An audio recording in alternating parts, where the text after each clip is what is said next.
You're listening to DAG.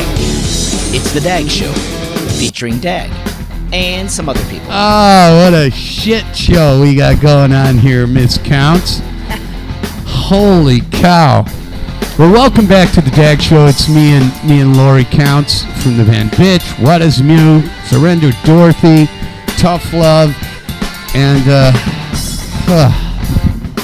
we made it. We made now. it. We had to go upstairs. We had some serious technical difficulties here, and it was internet related. There's multiple Wi-Fi's in the building. We had a great signal, and then once we got rolling, got everything fired up, apparently the signal went away.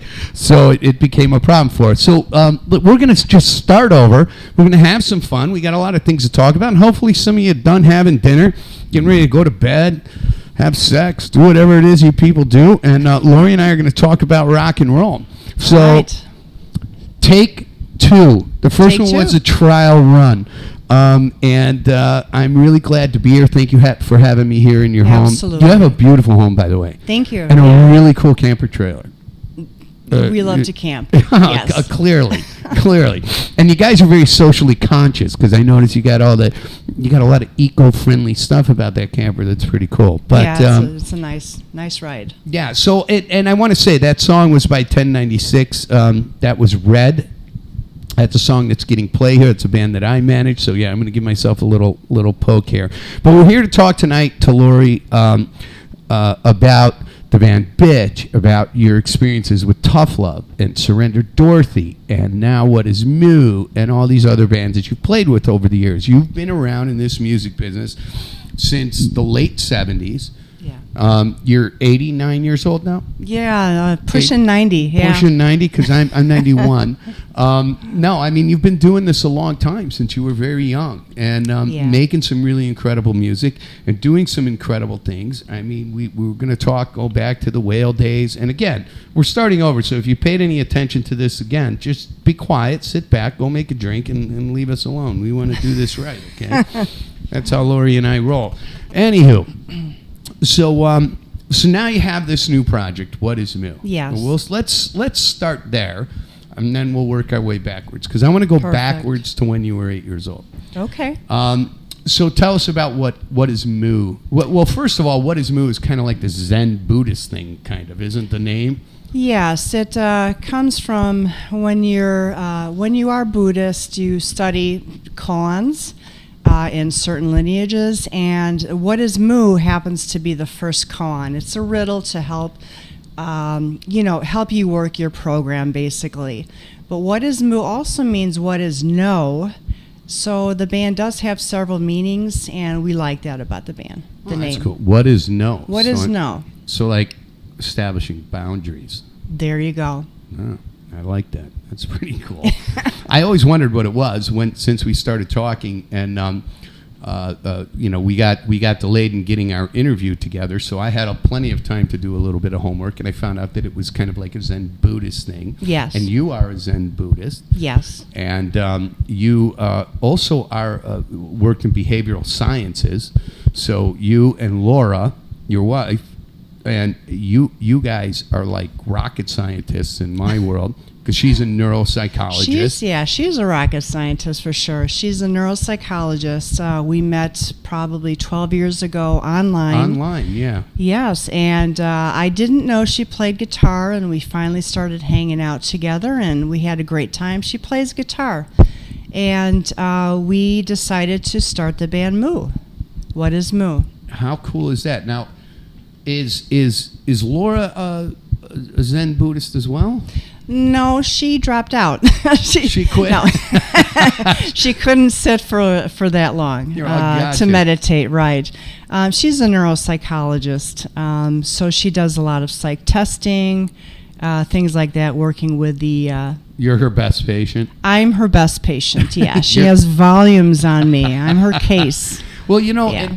And it's kind of funny, because I was talking to somebody today, and I says, I'm going to sit down with Lorrie Kountz tonight, and she's so sweet and so kind and very passive. She's just not, you don't come across as like this aggressive rock star, that you've been all these years. You're very mellow. And I go, how am I going to get Lorrie to talk? There's all these things I want to talk to her about, and how am I going to get her to talk about some of these things? So I'm going to do my best here, which makes it kind of funny to me that you would be Laura's best patient when you're actually so mellow. We saw you at the Linda and I saw you at the Rock and Roll Museum, and that you were was just fun. Yeah, that was a lot of fun. You're just really sweet. So I'm excited to talk about this tonight. So let's talk about this new project. So you have a whole bunch of new music you're working on right now, right? Yes. And now with What Is Moo, you put out 3 records? We have 3 CDs of 3 material, CDs, yes, right. and we're gearing up for another. Now, your music with What Is Moo is, you said it was like Tool, which it is. You can totally hear the Tool influences in this music.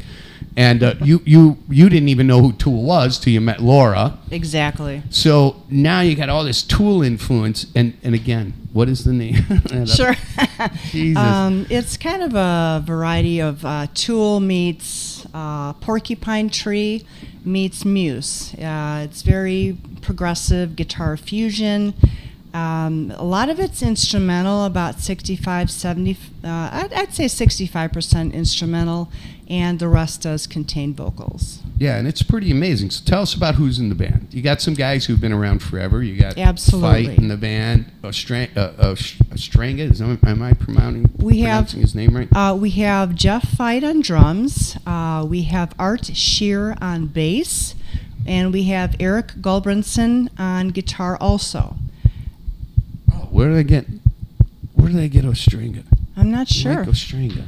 Yeah, I don't know. Isn't that on your website? Hold on. I sure hope not. Hold on. The band did start as a two-piece. Yeah, you and Laura started this out. Laura and I started this up, and our first album is totally 100% our doing, with as far as writing the material and producing all the sounds on the CD and performing all the guitars and vocals. Yeah, you had a percussion guy that was on here.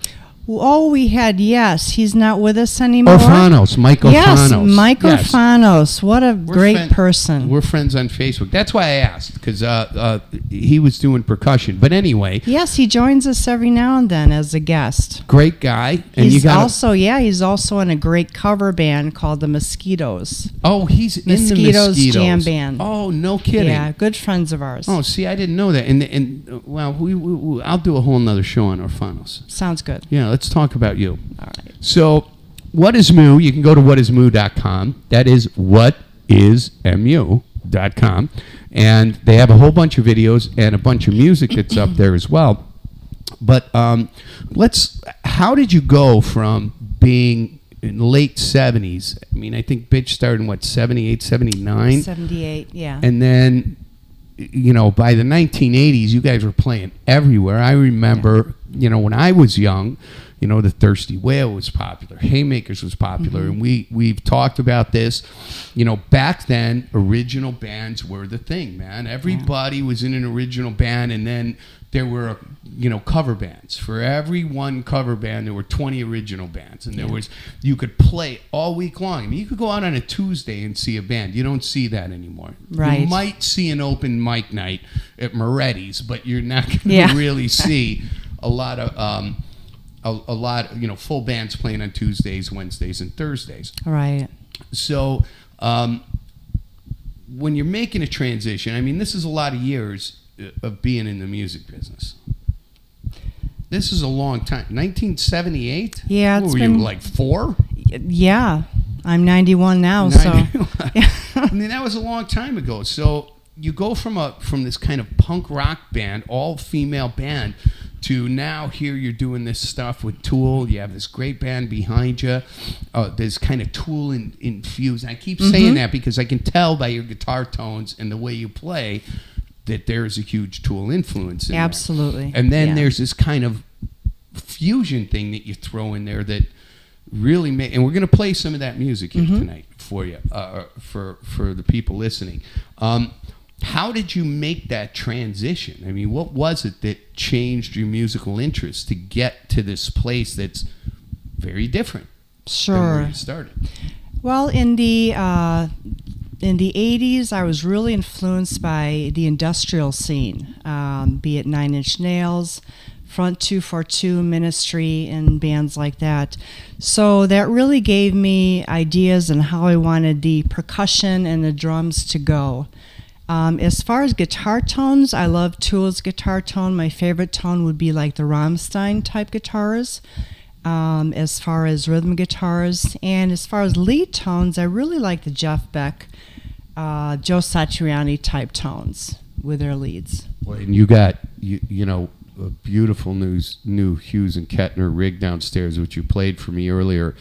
And I got to tell you, I'm looking for a new amp, and I think you should be a Hughes and Kettner salesperson, because that tone is big. It's monstrous. It's it really huge is. With that 212 cabinet. And it can get clean, really super crystal clean too. It was beautiful, and it's cool because it has modeling, some modeling built into it. So a lot of things that and it's not a cheap amplifier. And it's gorgeous when you turn it on. Yeah, it's blue. All lit up in blue. It's really cool looking. So you might have sold me on the Hughes and Kettner. So you go through this whole transition. Now you wind up in this kind of, because of your influence with some industrial, You wind up in doing this thing with Laura, and then you went back to the Lorrie Kountz band for a while.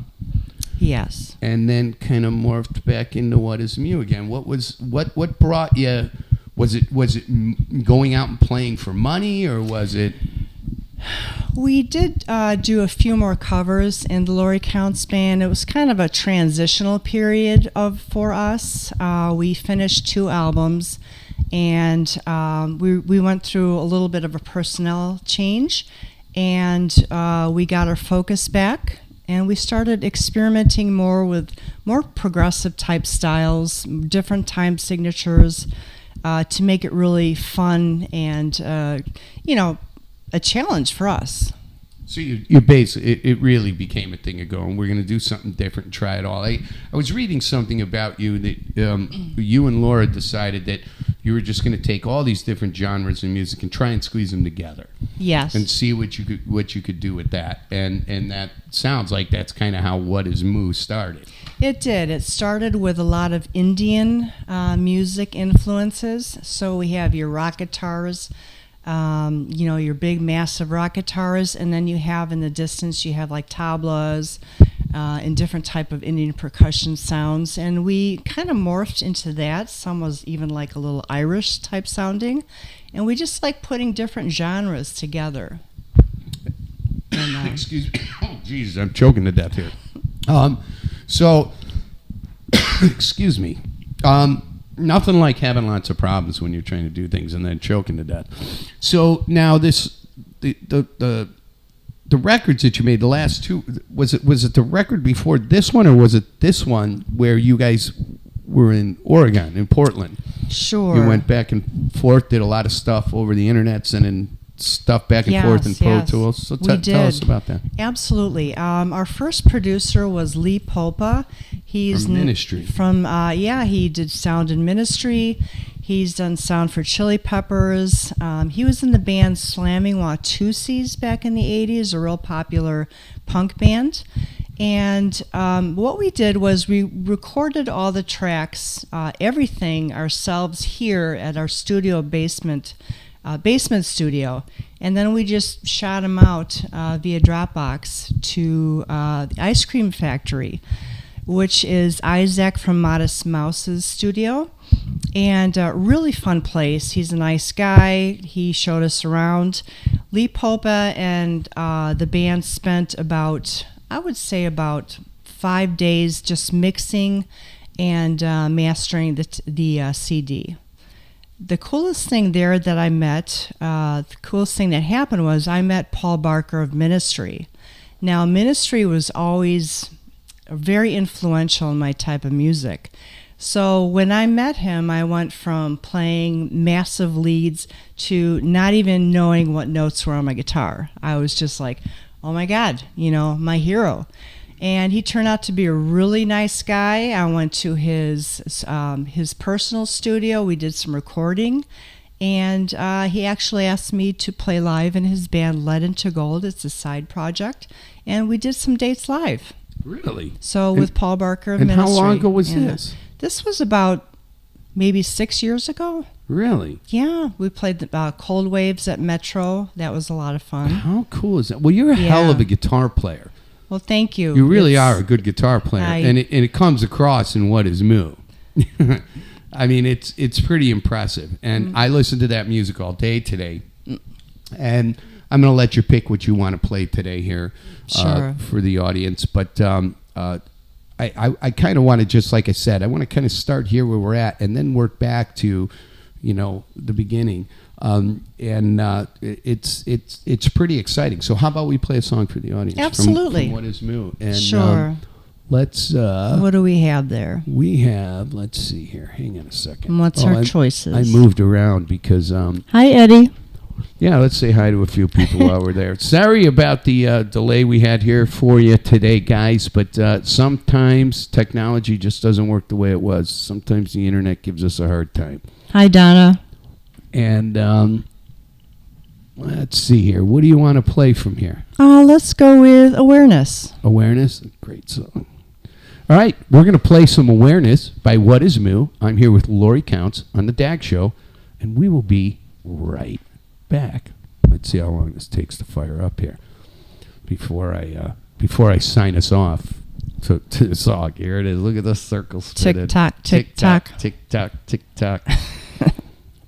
Come on, baby. Play this song for us. Here There we we go. go. We'll be right back in the DAG Show.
All right, we're back, and that was "What Is Moo?" Awareness.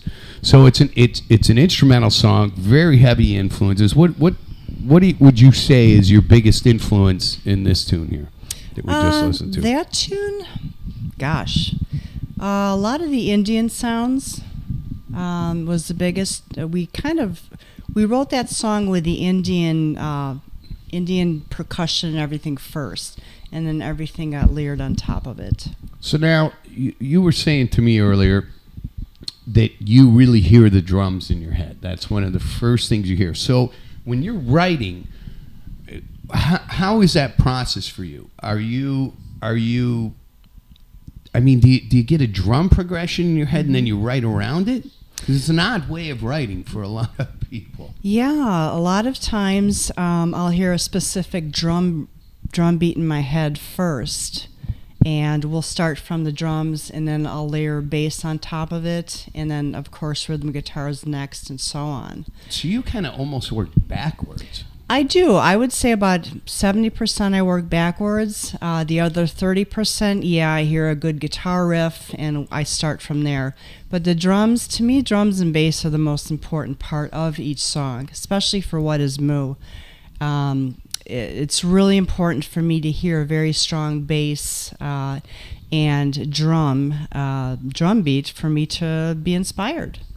So, yeah, that's kind of interesting because I write differently. I get the thing, I write on an acoustic guitar or a piano and then work my way into it and then work the arrangement into the drum beat. So you're kind of doing it literally the opposite. Pretty much opposite, yeah. Yeah. Exactly. So now you're an accomplished, a player. You play piano as well. Yes. You play guitar and piano, and you play drums. You started out on drums when you were about 8 years old. I did. The experience lasted about 2 weeks. I was given a drum kit for Christmas, I think, at age 8. After 2 weeks of running home from school. Take this cable from you. Sure. After 2 weeks of running home from school and banging on the drums, 2 weeks later, no drum kit when I came home. Thanks, Mom. And anyway, she handed me a guitar and said, here's a guitar. I got you lessons. So, I whimpered, and I liked it.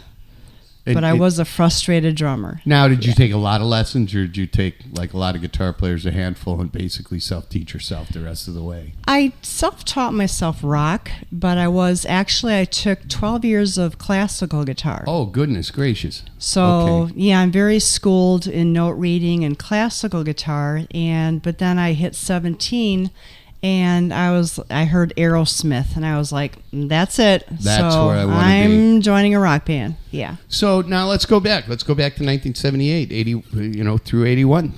The band Bitch. Bitch. I remember Bitch when I was young because I was born in 1965. So in 1980, I was 15 years old, and I had saw Kiss in concert in '77. Mm-hmm. And that was it. It was game over. My stepfather was a musician. My brother Mike is 3.5 years younger than me, and my stepdad was the drummer, and so Mike became a drummer. I started out as a drummer, but we couldn't have 3 drummers in the house. It wouldn't work, yeah. So, like you, my stepdad painted a truck for Capitol Music in Elgin, and instead of taking the money, he bought Mike a drum kit and me an acoustic guitar. There you go. An Epiphone acoustic guitar. So we started a band that way, and but Bitch was a very popular was a growing band, and and we're going to play some music by Bitch here tonight from back in 81, I think. Probably 81, yeah. Knight in Shining Armor, which is still a song that is awesome today. I mean, it really, when you listen to it, it's like, wow, this could be, a kind of a punk rock hit song today. It's not something that really lost its taste through all these years like some music does. Yeah, we were pretty ahead of ourselves. How old were you when you started? When you? I started Bitch at 17, just turning 18, and we were originally a 4-piece, and I see Donna Fraser is watching us tonight. Original drummer. Original drummer, Donna Fraser. The original bass player was Donna Kirkendall, and the other guitar player was Debbie Seelan. Now, pretty soon you might see all four of us again on November 7th. Right. The original Bitch. Right. So I'm hoping that the girls can come up from where they are and we can have the original Bitch reunion for the rock and roll benefit. That'll be like the 75-year reunion of the band Yes. Bitch. But seriously, that's a long time. What is that? That's like 40 years, 30. That's a long time. That's a long time. Yeah, but we do still keep in touch. Oh, that's good. So Absolutely. you guys are still all friends. Yep. Everybody's still alive. Yes. And that's cool. So Bitch lasted what, 3 years, 4 years? I'm gonna guess it was about 4 years. It was in different personnel. The original four-piece did change. We had a couple personnel changes. We had Patty Prendergast on bass, and she is now playing bass for Kevin Lee and the Kings. Mm-hmm. We also, previously, Debbie was in the band. Well, she's now in the band The Gingers.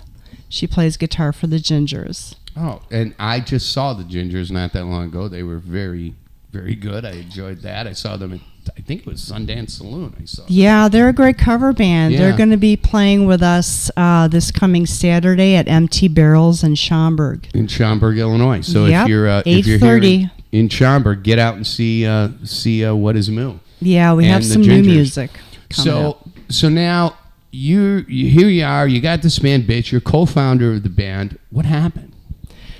Well, Bitch had some personnel changes after a couple years, and we went through transitional phases. We did. We played everywhere. We played you guys everywhere. were everywhere. We actually were signed to a Mexican record label called Orpheus Records. Orpheus Records. I'm going to say that's wrong. Donna, help me. Anyway, I think that's actually right. Orpheon Records. Orpheon Records. And we were like big rock stars in Mexico. We went down there for the record release party and really had a good time. The producer of that album was Jimmy Sanz, Shadows of Night. So I've known Jimmy since I've been 17 years old. We just saw him last week together, and he told me a funny story, which I'm gonna get to. Oh boy! But here's an old ad when Bitch is now complete. Oh, look at that! Look out, world! The girls. Look at you. Look at your hair. You're beautiful. Look at those spandex pants. Oh, lots of spandex. Oh my God! We all had them in the '80s, and tube tops. Look at that. Tube tops. Well, listen, I was always a big fan of tube tops, so I'm not going to lie. Any woman wearing a tube top was a friend of mine. But that's pretty cool. Look at that. How about that? See the stuff I can dig up? Yeah. And then I also have, here, let me pull this up here. I've got, I got this picture of you girls. Look at this. Wow. Girls of Rock. Look at you. You're Look tall. at that one. You're tall, and it's funny because when we were at the museum, all the girls in the band were so short. Yeah, I know. Did you have to wear flats while they wore heels just to kind of even you guys Pretty out? much so. Yeah, that's the original Bitch right there. That's- Donna, Debbie, Donna. How awesome is that? This stuff still exists, and you can find it. And if you want to spend enough time on the internet, you can just dig up all kinds of stuff Find about that your stuff. past, and it's exciting. It's fun stuff to see that. So you go from Bitch, and then you went into Tough Love. Now, Tough Love was a band that you started, right? Right. I started Bitch, and then Bitch became Tough Love. We tried to soften the name a bit. And I stayed with Tough Love for maybe about 6 months, personnel disagreements, and I was kind of off into joining another band at that time. And we have, this is a thing, like I was on your website, I was telling you earlier, so you don't have a lot of these bands listed, but let's go through them real quick. Bitch, Tough Love, Girls, Illicit, and then Surrender Dorothy, which Surrender Dorothy was kind of a breakout band in the early 90s that everybody thought, whoa, these guys are going to make a lot of records for a really, really long time. And I was a fan of Surrender Dorothy. And then you were also in a band called Rash. Right. But what happened with Surrender Dorothy? Because that was all the talk of the town, and that's about the time I started my production company in the early 90s, 1993, and you guys were all the talk. I mean, there was a lot of buzz about Surrender Dorothy. What happened there? We had a great band. We had Vulgar Vic Pedraza on drums, Denise Siebo on bass, and Dawn LaRue on vocals. And we... after let's say that we had some personal differences of opinions. Now, here's a question I want to ask you. Back then, being an all-female band in the early 80s and into the 90s, and probably even today, is tough. I mean, the music industry didn't really take a lot of women artists seriously. I mean, even in interviews you've heard with Anna Nancy Wilson, that it was almost, like 1950s. Let's talk to the boss. They look to the man to talk about it. So now here you are. You're an all-female band. This is stuff you put together. You guys are gaining traction from the late 70s into the 90s. Did you see and feel those struggles of the industry pushing back on you because you were a female band? Yes and no. No, because I think we were pretty confident in what we were doing, Bitch and Surrender Dorothy. And I think a lot of times in Bitch, the guy promoters and stuff were a little bit scared of us, actually, because we had some to say strength. The wrong thing, and plus you guys had some power. You guys had some momentum. And it was serious momentum. Yeah, I mean So I truly don't think that we felt too much from that. Wow, and see that's very different than a lot of people say. Yeah. But you didn't really experience that too much. Somehow I got a funny feeling you don't take a lot of crap from people anyway. So. No, we didn't. You're pretty Hence passive, the name. and I think that might be a shill, sort of. Yes. Like, okay, she's nice and sweet. Neurofeedback. Don't get her upset. Neurofeedback tech by day. Right. Rock person at night, right? Right. Take off the. So the clubs you play, like you used to play at Thirsty Whale and all. Oh my all the gosh. big ones. What are some of your? Tell me some of your in that era, because we know what the late 70s into the early 90s, what that was like. That was party. When you're done partying, go to the next party. Yeah. Let's get the two-steppers out. Let's smoke some dope, drink a lot, and have a good time. So tell me, what are some of your favorite stories from that time? I got one from Jimmy Sands. Yeah, Jimmy Sands. I just got to go right to him right away. Yeah. He was something. He always kept things going. A story. Donna, you might have to help me out here. Well, let me tell you one that Jimmy told me. There you go. Jimmy told me that you guys had done a show together and that you were so hammered that he had to put you on a hotel cart and push you back to your room. Sorry, Mom, if you're listening. Yeah, sorry, Ma. But yeah, that this was is what I do. So, I mean, those were great rock and roll stories. That was in Mexico, and they showed us how to do these new drinks back then called Muppets. And they were half champagne and half tequila. If you're in Mexico, you gotta have some tequila. And the alcohol was everywhere.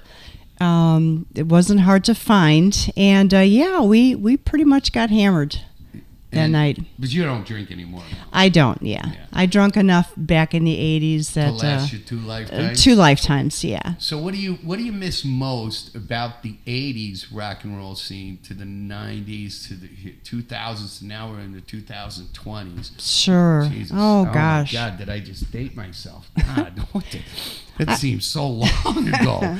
When you say it like that, what do you miss the most about those times? I think what I miss most about those times is there were so many venues that would cater towards original music, and you can see original music at these clubs Monday through Saturday night. You can go anywhere. The club will be packed, and you'll see bands like, there was E-Trope, Trillion, Bohemia, Skafish, Pez Band. I mean, you name it. Cheap Trick. I mean, these were all bar bands back then. The Boys. Styx was playing in. I remember when Yeah. Styx played Haymakers in like 1976. Yeah, sure. And I was a Holland. kid. Yeah. But yeah, I would say that's what I miss is the original music. We don't see that much of it anymore. Absolutely. I really miss that and the camaraderie with the original bands. We'd always go and see, other bands out if we weren't playing. That's something that's important is, and I see a lot, because as you know, I go out a lot to see these bands, and nothing aggravates me more in the whole world than seeing an opening act not stay the whole night. They go there, try to grab the audience, they get their gear, and they leave. Yeah. You got to stick around, and you got to participate in this process. If you drag your audience out of there, that you were, just because you were an opener, I think that's kind of a terrible move. What do you think about that? I agree. But on the other hand, some of the venues, unfortunately, kind of like when you're done, they want you off the stage and all your gear out of Get your gear out. Yeah, stick get the around gear as a out, band, stick around, keep right. your audience there and say, hey, come Yeah. see this band too. I think that's important because sometimes cover bands or opening bands pull in more of an audience than the band they're opening for. Yeah, So you absolutely. want to stick around, and it gives the band an opportunity to maybe connect with the audience and an audience that they didn't have. I mean, you go out and you play for a band like Seventh Heaven, it open for them.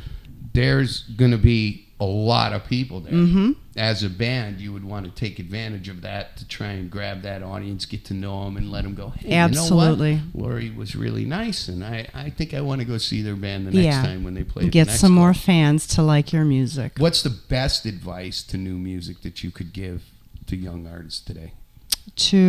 Best advice for performing or for all around? What is the best advice you have for a young artist when it comes? Yeah, let's break it down into performing. Definitely stick to your idea, your focus. Write originals. Just experiment and write originals. Be an original band.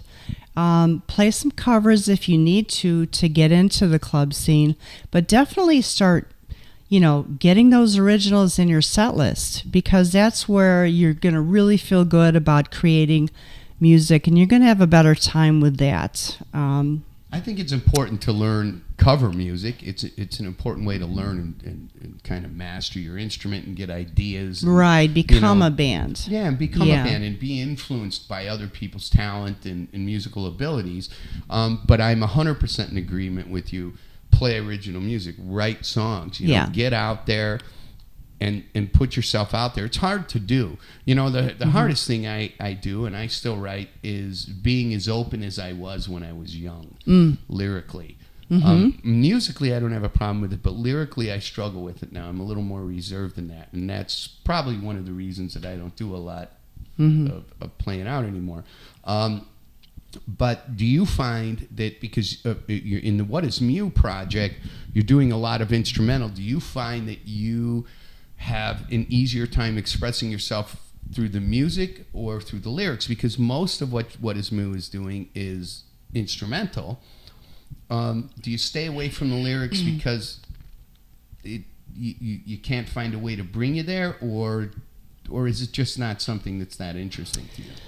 Yeah, the initial thing with What Is Moo, when it was Laura Jansen's and I started What Is Moo, our initial focus was to do all instrumentals, with no vocals. Try to convey a message just by the melody instead of, the vocal words and everything. Currently, we are writing songs with vocals, but I tend to prefer more of the instrumental type things. Just really connecting with the instrumentation of it. Yes. Expressing yourself on the instrument you're playing, be it keyboards or guitar, instead of, vocal-wise. Huh.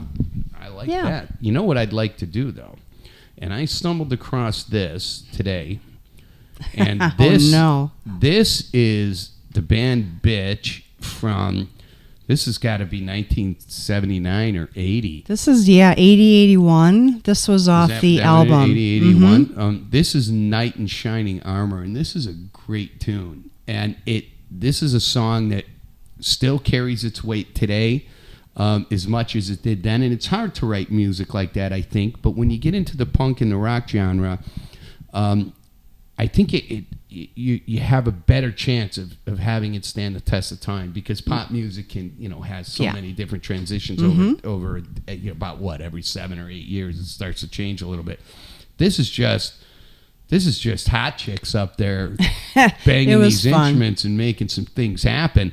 And you guys, this is the kind of stuff that inspired me to want to continue to play.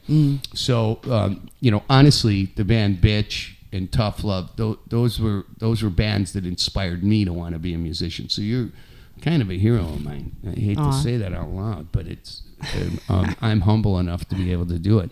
Kind of embarrassing. It's the only reason I hate to say it out loud, because it's embarrassing. But no, you guys, like I said, man, we saw you all the time, in the Illinois Entertainer and the Reader and in the magazines that were out at the time.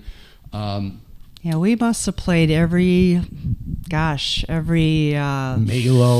Remember Malos? Bowling alley, race place. We played everywhere. I want to talk about that too when we come back. And somebody like yourself has some really great advice to give to people, and I'm going to lead you into this. But I want to play this song by Bitch. This is Knight in Shining Armor from. What was the name of the album this was on? The name of the album was simply Bitch. America's Sweethearts. America's Sweethearts. Here's Bitch and Knight in Shining Armor. We'll be right back on the DAG Show.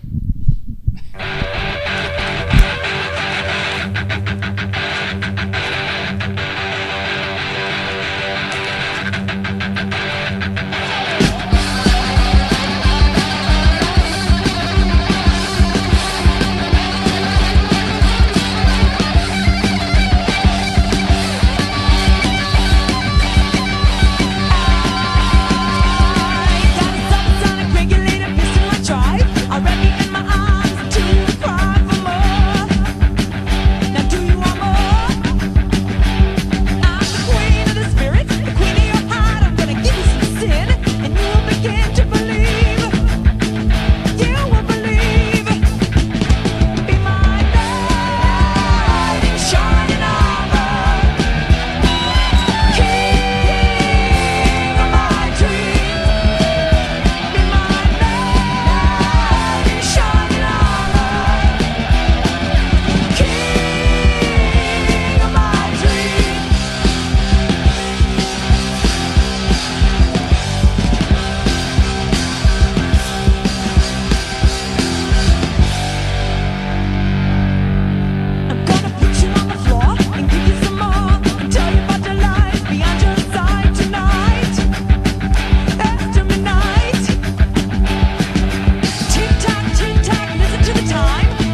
Yes.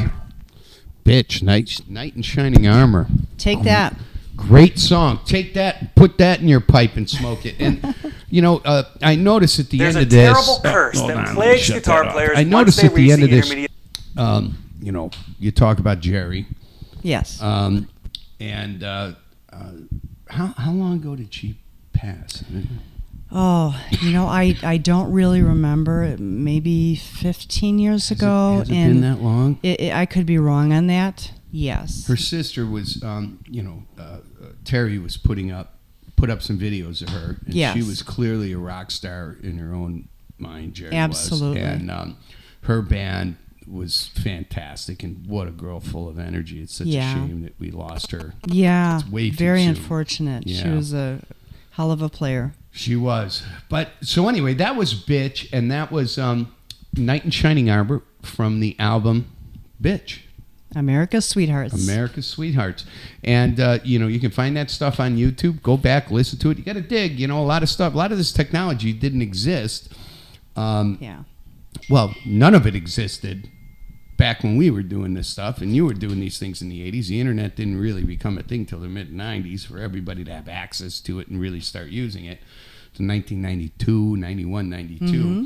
And all you had really was email, and everything was slow, and you'd buy a computer. It was $4 billion, and it had a 160 megahertz hard drive. Yeah. You couldn't do anything on it. So now... That was back when 8-tracks were popular. Yeah, exactly. And cassettes. Yeah, so I had an 8-track in my car in 1990. Yeah, me too, yeah. And a cassette player that was under the dash. I used to crank, one of my favorite songs was all the time was Ice Cream Man by Van Halen. Oh, okay. I love that song. It was a song that made me want to drive fast, and it just motivated me. I'm a huge blues fan. There you go. It's an old blues song, that it's nothing like the way Van Halen did it. Really, it's just Ice Cream Man. Yeah. New Orleans blues is what that comes from. But anyway, so out of all these bands, okay, so Bitch, Tough Love Girls, Illicit, Surrender Dorothy, Rash. We were just talking about that. Mm-hmm. So Rash was distributed all over the country. Yes. How many albums did you do with Rash? Rash had actually 2 albums of original music, and we were on 2 album compilations. So we were on Delinquent Records. They're a label out of Decatur, Alabama, and we were distributed nationwide. So we did have a lot of good sales. I really loved the music in Rash.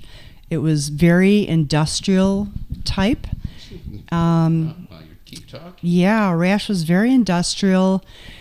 We had tracks that our live drummer would play with. The tracks would be also like the Indian percussion. Everything that we could, throw on a track, we would, synths. And I just really a strong band. Very strong. And who was in the band? Sure. That band, it was myself. It was Denise Sebo on bass. It was Debbie Seelan, again, from the Gingers on guitar. And it was, we had tracks for a while, and we had John Castellanos on drums. And unfortunately, he passed away too.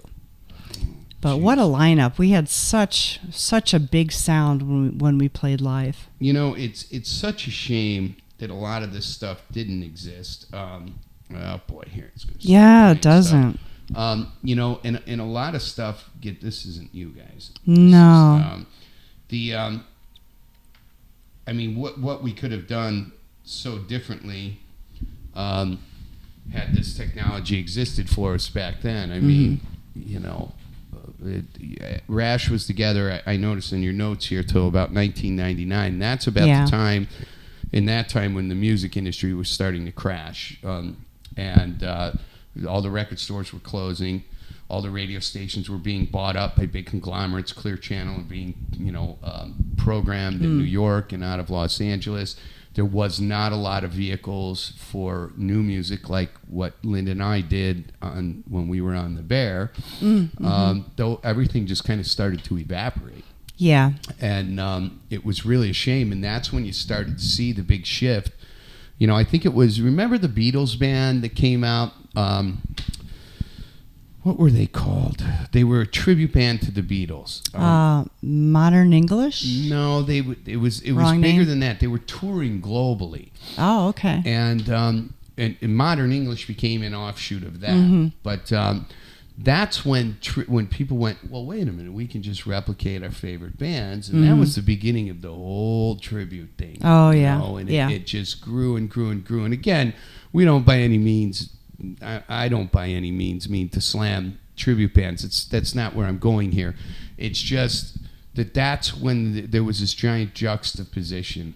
And you saw less and less of the original music. And don't get me wrong, there's always people writing, but we saw this big rise and change in popular music from hip-hop, Yeah. where that started to become very mainstream. And instead of just being involved in the black community, it was now white kids are grabbing onto the hip-hop. Right. And rock and roll kind of got pushed to the side. Yeah, it did. And CDs... as wonderful as I remember when I got my first CD player. Again, it cost $9.7 million for my very first CD player.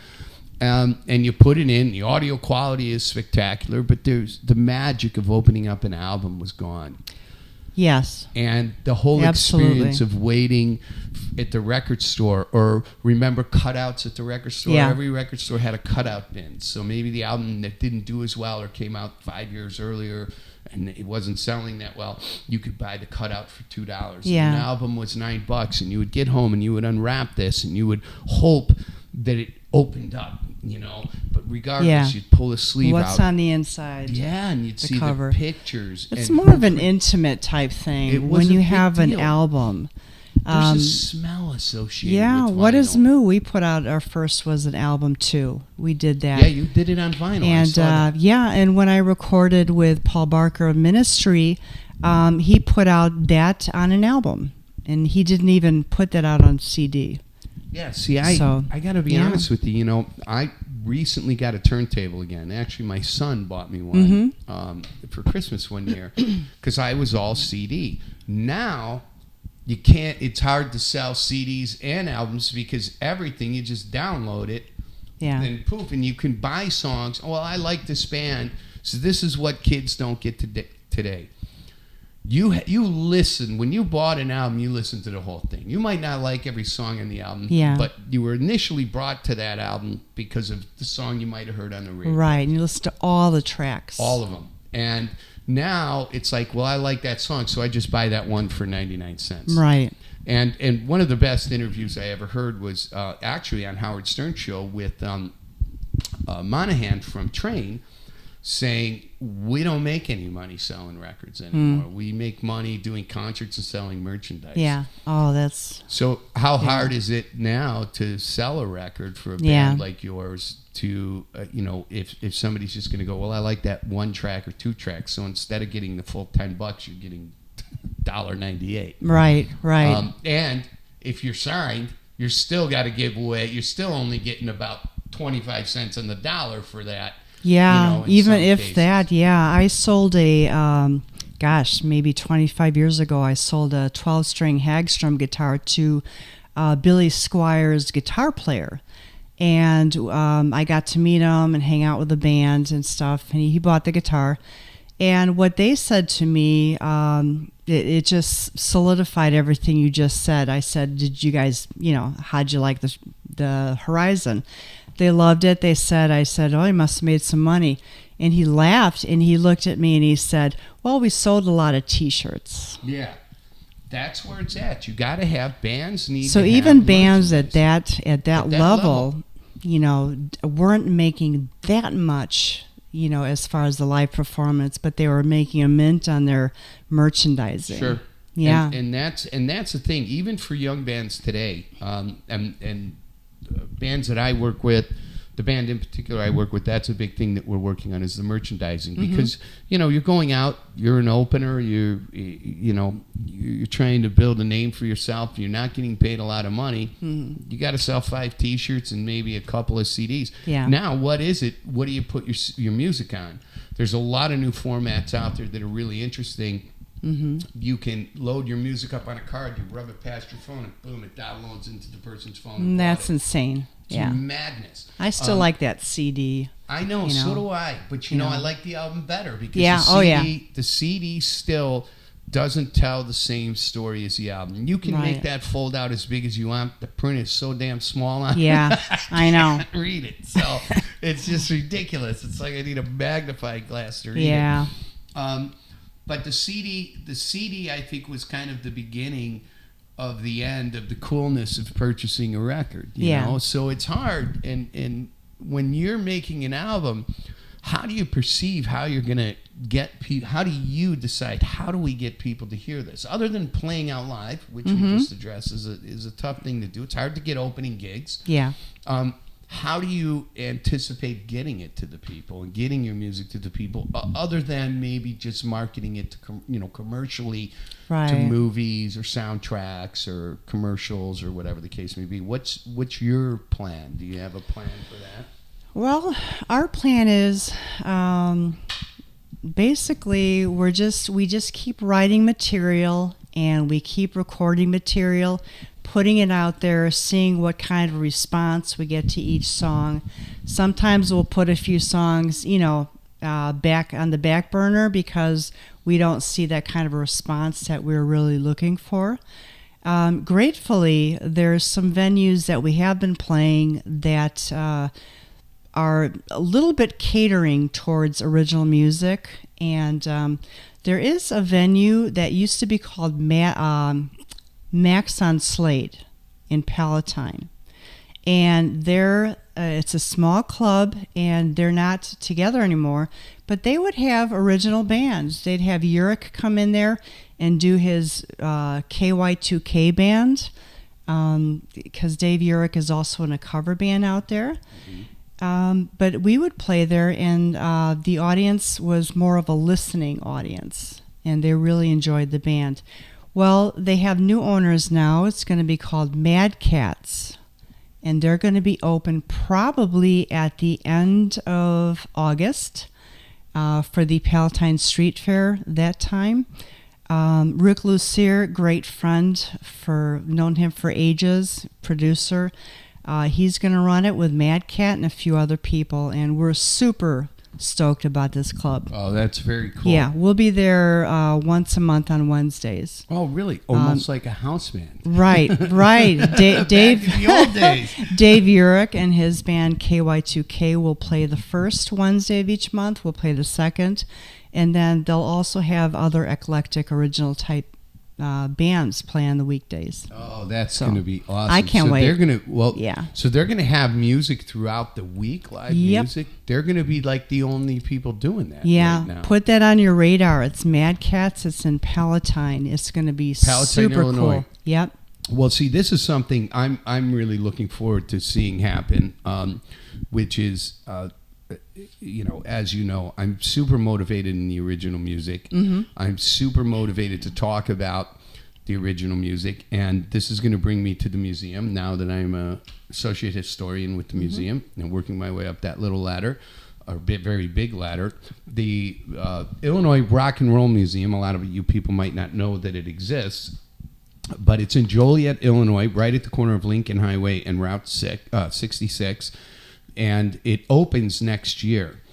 It is honoring all the great music out of Illinois and Chicago since the beginning of rock and roll, including hip hop as well. Chance the Rapper and Kanye West. So it's not just all rock and roll music, but it starts in the museum portion of it with New Orleans blues and how it became Chicago, how Chicago blues started with Chess Records and everything. And we were lucky enough, you and I were there, and the girls from Bitch and Jim Sikoris and Jim Sands, of course. Yeah, Jimmy Sands, of course, from Shadows of Night,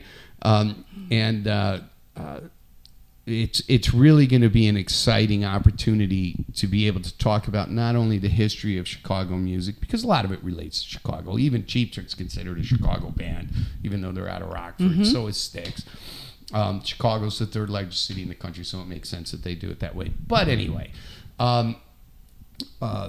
to be able to really share. And this vision, I was talking to Ron Romero about this since 2013. He started this whole thing in his brain, when he tried to take an on-the-road museum to the Rock and Roll Hall of Fame in Ohio, and they said, this is way too big for here. You got to have your own thing. So here we are in 2021, 8 years later, and it's coming to fruition. But let's talk about this. So the museum, there's an event at the end of this month, which is... Oh, is it this month? The end of August, right? End of August, 31st. Yeah, it is. Yeah. The August 31st is the induction ceremony. And everybody that's being inducted, do you know what the list is of everybody? I don't offhand. I know they have it on their website. I know REO Speedwagon, Cheap Trick, Styx, Buddy Guy. Yeah, and so pretty much anybody you can think of any that's come out of Chicago. This is the big induction ceremony. This place is interesting because on the lower level in the basement, they have an educational center.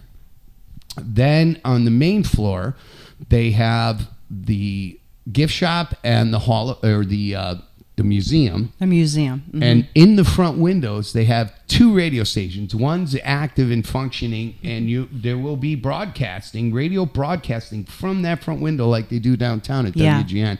And the other one is of all this cool old radio equipment from CFL, places. Right? Super CFL, WIND, WLS. And it's really neat to see this older equipment in there. And then the second floor is the Hall of Fame. And then the third floor is a venue that holds like 300 people. It's going to be really awesome. Amazing. And down in the educational center, they have a whole stage down there, and they'll be recording audio and video. This whole place is equipped to do everything. Bands can go there and shoot videos too. Yeah. Super cool. Do some tracking, and it's really good studio. It's really amazing, and it's right across the street from the Forge in Joliet, right next to this wonderful restaurant where Linda and I went for lunch last Wednesday. And by Haraz. And gotta go there. And and it's just really something super cool. So thanks, Ron Romero, for this vision, and all these wonderful people like Jim Peterick's on the board. Bob Surratt is on the board. Jim Peterick, for those of you who don't know, from Ides of March and of course Survivor. Dun, dun, dun, dun. Eye of the Tiger. Oh yeah. So it's really exciting, and I'm excited to be a part of it. You're a part of it. You're going to be playing. Bitch is going to be playing not at the are you playing at the induction or the thing the 7th of November? Yeah, not the induction ceremony. November 7th, we're having they're actually having a benefit for the Rock and Roll Museum in Joliet, and my band What Is Moo will be playing, and Bitch will be playing also. Yeah, that's pretty cool. Yeah. Some of the other bands that are going to be showing up are The Boys, Holland. Yeah, Tommy. I interviewed Tommy Holland, and so I guess do you know if Holland's get Mike Tafoya? Yes. And everybody, Badio is all coming back? Badio, yeah. Actually, Mike Badio, he said he's on tour. Yeah, he's touring with another band right now. Yeah, so he's not going to make that November 7th. Yeah, that's too bad. Yeah, he's going to be on tour. Well, that's going to be pretty cool to see everybody get back together. It's going to be great. See them out there. When I interviewed Tommy Holland, it was a lot of fun. He's a character. Yeah. And his wife is a doll. So looking forward to seeing everybody there again and being a part of this. So, get out and support the Illinois Rock and Roll Museum. They can use every bit of help they can. They've had great donations from the city of Joliet, from Commonwealth Edison, from the electricians union. We need heating and air conditioning there bad. Yeah. So I'm going to start doing some videos calling out to contractors in the HVAC business. But there's a lot of HVAC work that needs to be done there, and we need some help and some donations over there. So I just wanted to put that out there. I didn't mean to step on your interview. Oh, absolutely. I mean, it's a great thing for Chicago music. There's, this is only the first year of, inductees. And they even have a Wikipedia page that they're going to be releasing too. You'll find a lot of information on that page about myself and my history in music. Yep. And also, there's a lot of different types of music that's going to be covered eventually from the R&R Museum. So Yeah, it's going to be very cool. So get out there. You can go to facebook.com. Illinois Rock and Roll Museum on Route 66. You can check it out. A lot of pictures up there. There's progress of the construction and things. It's beautiful on the inside. Yep. Even though it's still under construction, it's really pretty amazing. So you can really visualize it now at the level that they're at. So in the construction process, it's very, very cool. Absolutely. And a lot of cool guitars and equipment coming in there, Yeah. and a lot of neat historical artifacts. So that's pretty exciting stuff. You know what I'd like to do is I'd like to play another song by Okay. What Is Moo. Oh, fantastic. And now, what would you like to play here? You Okay, let's see, these are all from our first CD. Let's go ahead and try Gateless Gate. Where is it? Oh, this is Smack in the a middle. really cool song. This song I played a couple times today. All right.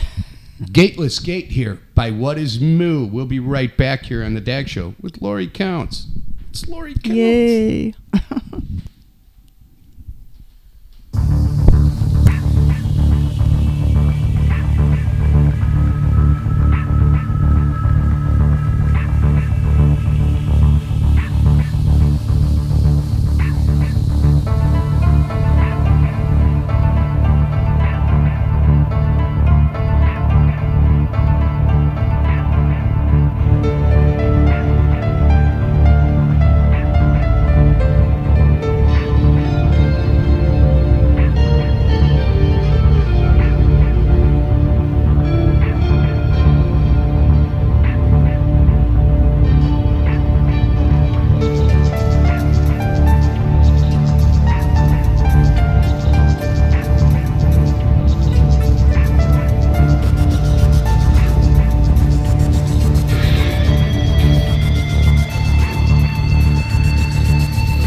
go. What is Moo and Gateless Gate? And that's such a great instrumental tune. I mean, you got that. You. When I was listening to this today, I was with, because you know about my mother. So I was over at my mother's house, and I was with her husband, and we were sitting outside listening to all this music, and Bill's like, how does one come up with this? Because he's not a musician. He doesn't. And I go, this is something inspires,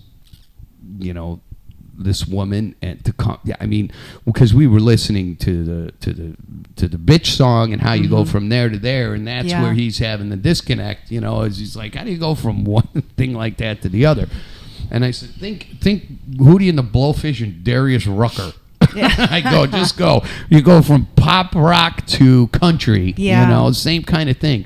And I go, this is what influences her. And I said, she's a really good guitar player, so I would imagine the expressing herself musically on her instrument is really important to her. I go, plus I know she got a really cool new amp. So not that had anything to do with this stuff, but this stuff is really good, and it's very exciting to see you out here after all these years still doing it and kicking ass. And that makes me excited about the future of music here, especially where my involvement lies in the museum, since I'm part of my role there is to be looking for the new stuff, to be able to talk about the newer stuff, and to see so much. I found a couple of great bands out of Chicago, Lever and the Shakes.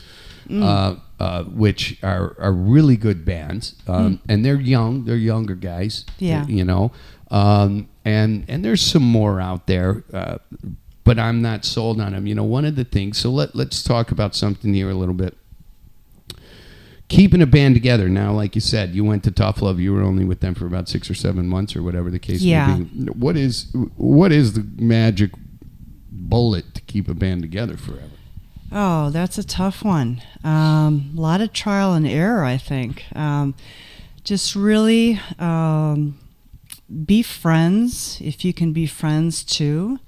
It's important. I think if you're just associates, you don't quite get that camaraderie feeling. And if you've got the right combination and you become a family, and it really works good that way. You get inspired by each other. You can get over arguments and disagreements easier. Yeah, just talk to each other. I mean, don't do this Facebook and texting crap. Just really talk to them in person. Yeah, it's hard. Technology, I mean, I think we all have friends where all they do is communicate by text. Yep. Never answer their phone. It's so aggravating to me because it's like it takes me 45 minutes to have a 3-minute conversation in a text. Yeah. I'm not a fast texter, and I just don't want to spell out all my thoughts. It takes forever. So but there are some people that just don't want to talk on the phone anymore. Yeah, it's it's sad. It's gone by the wayside. You can't hear the inflection in somebody's tone. You can't tell if they're sad or upset or angry or whatever. Everything just is monotone in a text, Sure. Unless they use an expletive. But that's something that's very frustrating. It's hard to run a business that way because really your band is a business. Yep. And not everybody's always in agreement about the things that you might be doing as a team. So you need to be able to hear how people feel. So I encourage bands to talk on the telephone. Yeah, talk to each other in person, on the phone. And it'll work a lot better. And so now you're on your 11th album? Now have you done 11 I think albums? 12. 12 I'm not albums. sure. Yeah, Man, that's a 12 lot of or records. 13. I don't know. I only did 2. I'm a loser. Yeah. God. 11 albums. That's quite a catalog. It's a lot of original music. Yeah, that is. That's a lot of creative thinking. Yeah.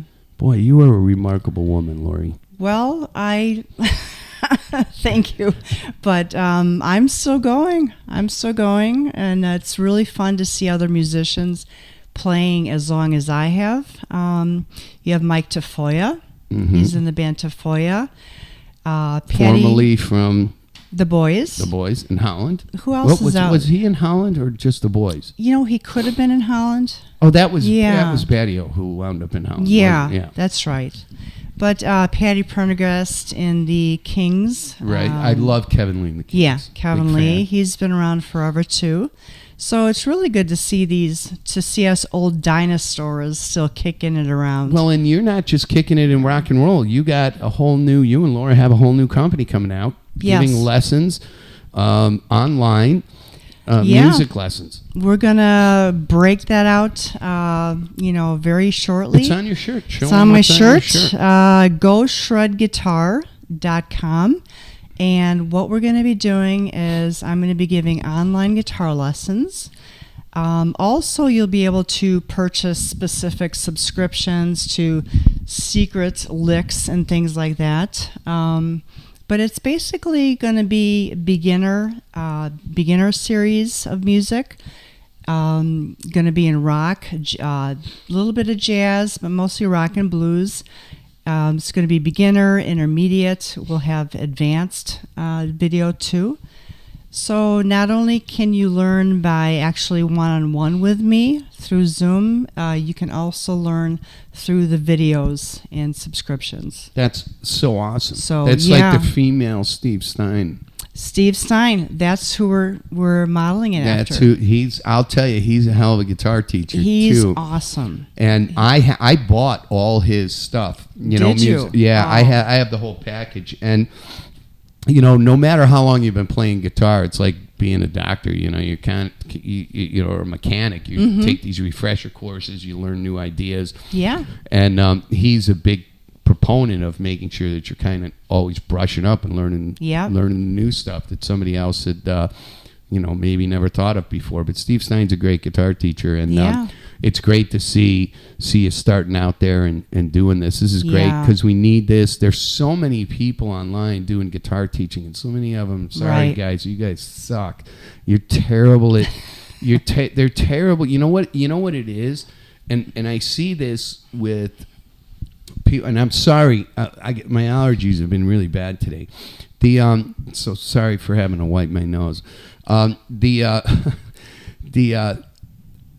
A lot of times when you sit down with an instructor, they get into this regimented nonsense where maybe it's just me. I want to learn the technique, but I also want to feel like I'm making progress. So, teach me a couple chords, a couple strumming things, and then we'll get to some technique. Is that how you guys are going to kind of do it, approach it? Because that's the only way to keep, especially young people's attention. The attention span of people is ridiculously short nowadays. Absolutely, and we have that definitely in mind. We're putting out right now some feeler snippets on different techniques, how to build a power chord. How do you build a power chord? You don't have to memorize each chord. You can actually build them with, some theory.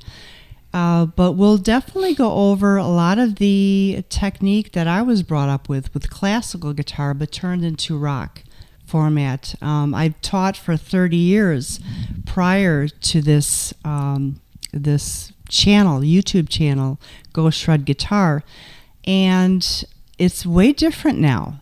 It's way different, just like the music is. Well, the attention span is 0, so we have to keep that in mind when we're doing these video edits. Well, and that's when you go back to when YouTube started. When YouTube started in 2004 or whatever, the attention span of somebody watching a video was about 14 minutes. By 2008, it was 4. Yeah. And by 2020, it's 1 minute and 30 seconds. So if you don't grab, or I think it's even less than that now. I might be quoting something from 2017. But we try and follow these trends at my company, and go, Jesus, like I do these videos and they're 2 hours long, but these interviews are long.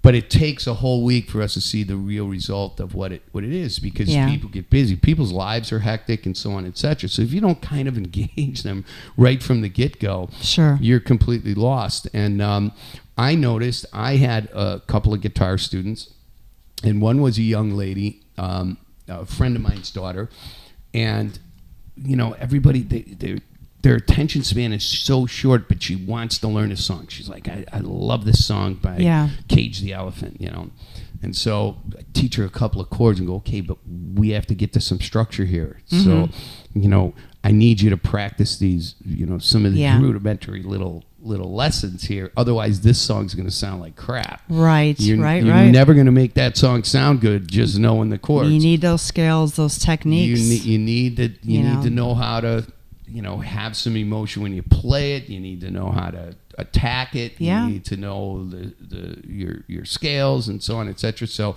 that's how I personally approach it. Now, I'm not a professional guitar teacher. I certainly haven't been teaching guitar for 30 years, and I'm not nearly as good a guitar player as you are. So at the end of the day, I'm stuck if I'm teaching somebody in the beginner phase. But I try to make it fun. Yeah. And that's what Steve Stein does. He he's does. great at laying it out. He really is. Yeah. He's really good at it. So and he's kind of like me. He's like a technique freak. So, but he doesn't throw unnecessary technique your way. Right. I will definitely be throwing a lot of technique because that's how I was brought up.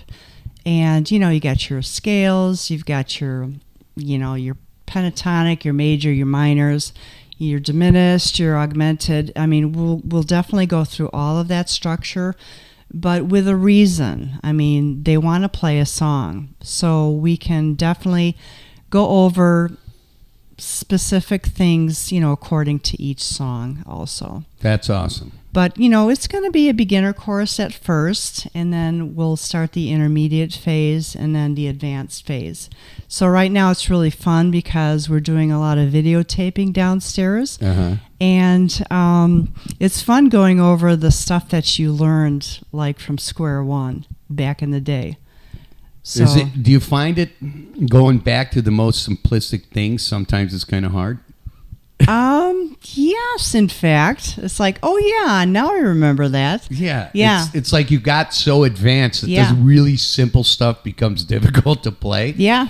Yeah. Isn't that weird? It's interesting. Yeah. Yeah, it does happen. Well, I think everybody's going to be excited to see the new online classes. Yeah, go shredguitar.com. And there's a Facebook page on there. I haven't put it out there yet because we don't have enough videos on there to really make it work yet. Yeah, because you can go and peek online. You can see the development of the YouTube channel.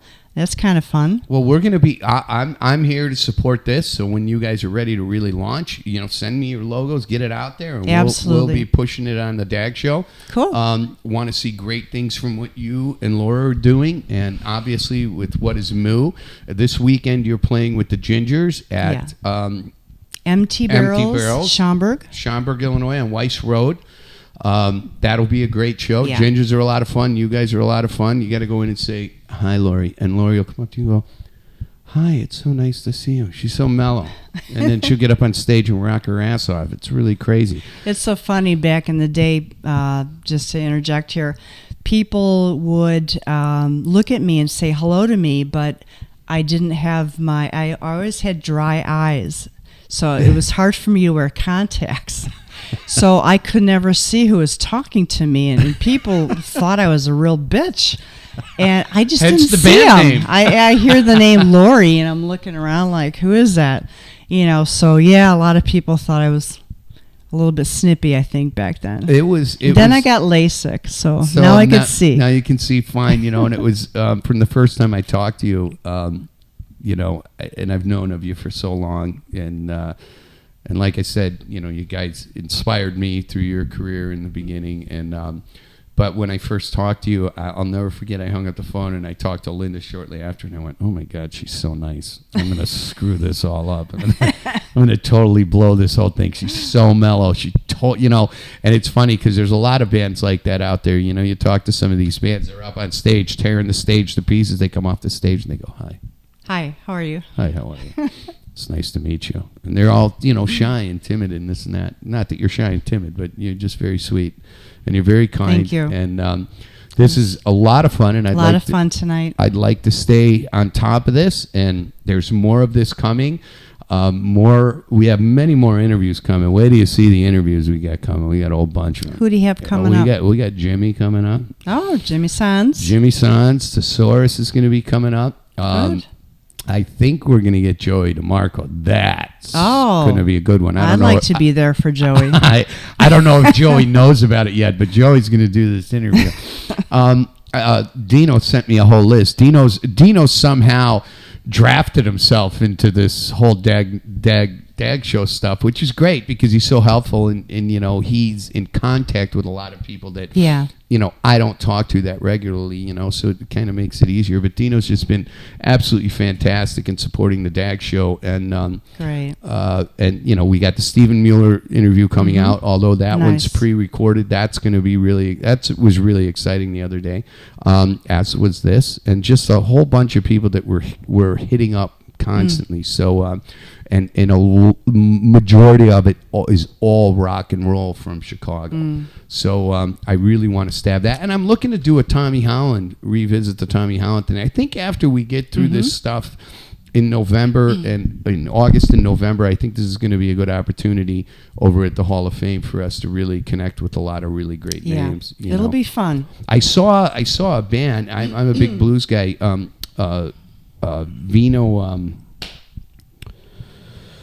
Vino Loudon. Oh my God, blues band. These guys. He's the former guitar player from Coco Taylor and the musical director for Coco Taylor. And he toured the world with Coco Taylor, and he has his own band, Vino Loudon Band. I saw him this weekend. I have this new production company with sound and lights and everything. That looked great. I saw photos of that. Yeah, very cool. And that's with me and Brian from TSA Audio, Brian Mitchell. And anyway, Vino was just so fantastic, and so we're gonna be interviewing him. I want to get some of this blues stuff in here. So, and it's funny because when I get out and I talk to people, and they're like, "Who are you interviewing?" And I go, "I'm gonna go interview Lorrie Kountz." And people go, "Oh, Lorrie Kountz. Why does that name sound familiar? She's been around forever. Was she in the band Bitch?" And I'm like, "Yeah, it's the same girl." We're talking about the same Lorrie Kountz. I don't know too many Lorrie Kountz with a K. Anyway, Lorrie, this has been an absolute pleasure. It was fun. Thank you so much. I'm gonna let's go out here with the song by you. What is Moo? Let's see if we can get. Do you turn your volume off? There you go. Whoops. All right. Let's see if we can get a new one on there. Okay. How about Mara? Well, that's not on here, is it? No, but it's on YouTube itself. Oh, okay. YouTube on there? Yeah, we sure do, darling. All right, so let's go to. Bear with us, guys. Yeah. This is. What is Moo? Moo. Actually, hit Tuesday's Child right after that. We'll listen to that one. Tuesday's Child.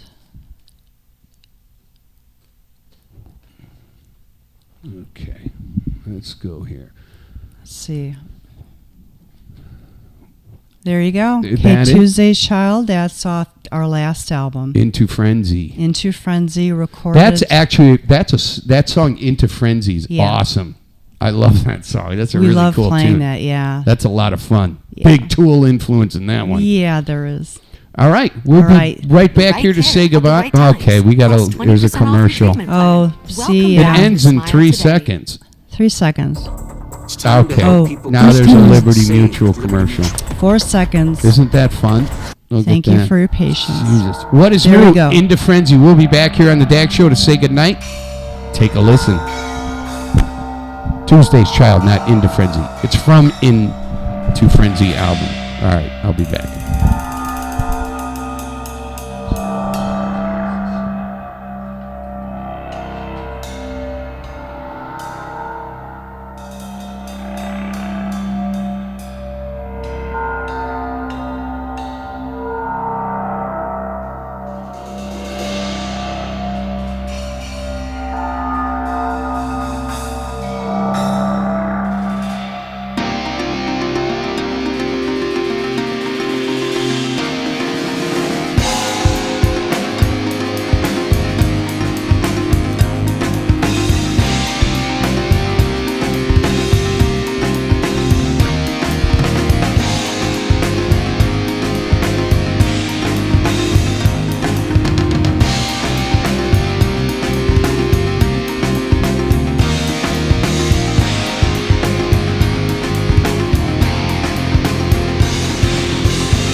What Is Moo, Tuesday's Child. I love that song. It's a fun one. Yeah. That is outstanding. So that is What Is Moo. So get on out. Let's see. There I go. I'm slow to get to the I'm slow reaction time guy. So get out this weekend to Empty Barrels and see What Is Moo with the Gingers. 2 great bands, and one housing the legendary Chicago icon, Lorrie Kountz. And actually, I'm going to try and get out there. It's Saturday, right? I just Saturday, yeah. We're on at 8:30. I'm going to try and get out there Saturday night. I can't guarantee it, but I'm going to try to get out there. Great. If not, we'll be playing again. All right. And I can't wait. And August 31st is at the Rialto. Rialto Theater in Joliet. And I think there's some tickets still available for that. And that's the induction. There's some, yeah. Yeah, that's the induction ceremony for the Hall of Fame portion of the Illinois Rock and Roll Museum. Then November 7th is the fundraiser at Brower House. And then anything you have in regards to your band that you want promoted on the DAG show, you just send it to me and it'll go right up on the page, or just send me a message and say, hey, bam. And we will share it and make sure we're out supporting you, and we will do a follow-up show, and you will be seeing us. I think you're gonna see some more DAG and Lorrie hanging out, with our involvement in the museum, and I'm very excited about that. And it's been an honor to be here. It's an honor to have met you and become friends. Yes, and absolutely. You were an absolute sweetheart, and thank you so much to your wife Laura for having us, allowing you to come here and make a mess of your night. And definitely, I don't know where the dogs are. I don't know where she put the dogs. Everybody's They're very sleeping. quiet. Everybody's very quiet. Everything's quiet here. But it's really seriously been an honor, and I want to thank you so much. Give me a hug. It's been so fun. Thank you so much. It's great to see you. And get out there and see What Is Moo. Go to whatismoo.com. Don't forget about GoShredGuitar.com. It's also on Facebook. Yep. So get out there. And then I'm DAG from The DAG Show. Go to facebook.com/The DAG Show. Like, follow, and share if you would like. And the new DAG Show website, which we are revamping because of my involvement with the management company and the production company, which should be open in a couple days. And that is thedagshow.com. But follow me on the Facebook. Yeah, and if you go to my personal page, I can't friend anybody. I'm full on my personal page. So just go to facebook.com/The DAG Show. Just type in The DAG Show, and I pop right up. You see my smiling face. I think I'm smoking a cigarette in that thing, in my picture. Anyway, we'll be seeing you here. I got to get the outro on here. We got to do this right, because I'm a professional. There we go. And there we go. Thanks for tuning in tonight, guys, with me and Lorrie from What Is Moo, formerly of Bitch, Tough Love, Surrender Dorothy, Rash, and we will see you again. The Stephen Mueller interview is coming up. If you want to participate, sponsor the DAG Show, reach out to us, send us a message. Lynn will get back to you. I'll get back to you. Somebody will get back to you. Tom will get back to you. Somebody here in the DAG Show team will get back to you. And we will be talking to you guys soon. And call your favorite radio station and request 1096, the song Red. We'll see you guys later. Peace out and be good to one another.